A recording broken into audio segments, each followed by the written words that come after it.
Le 7 octobre 2023, des militants du Hamas ont semé la terreur dans l'État hébreu, détruisant tout sur leur passage, tuant des civils et enlevant 250 personnes.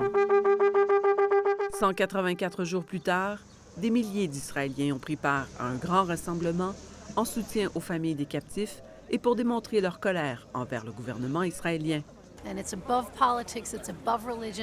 C'est au-dessus de la politique et de la religion, c'est une question humanitaire et c'est ce que nous voulons faire valoir aujourd'hui, déclare cette résidente de Tel Aviv qui s'est déplacée jusqu'à Jérusalem pour prendre part à la manifestation devant la Knesset, le Parlement israélien. Il n'y aura pas de cessez-le-feu sans le retour des otages, a réitéré le premier ministre israélien lors de la réunion hebdomadaire de son cabinet de guerre. Selon Benjamin Netanyahou, Israël est à un pas de la victoire.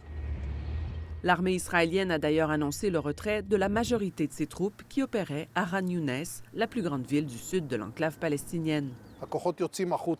Les forces se préparent pour leur prochaine mission, a déclaré le ministre de la Défense. Aussitôt après le retrait des soldats, des Palestiniens de Khan Younes, réfugiés à Rafah, ont pris le chemin du retour. Constater la dévastation est un choc pour certains. La destruction que j'ai vue en chemin est insoutenable, dit cet homme qui espère retrouver sa maison. Mais cette guerre meurtrière n'est pas terminée. Et avec le 7e mois de conflit qui commence, la tension est maintenant sur Rafah.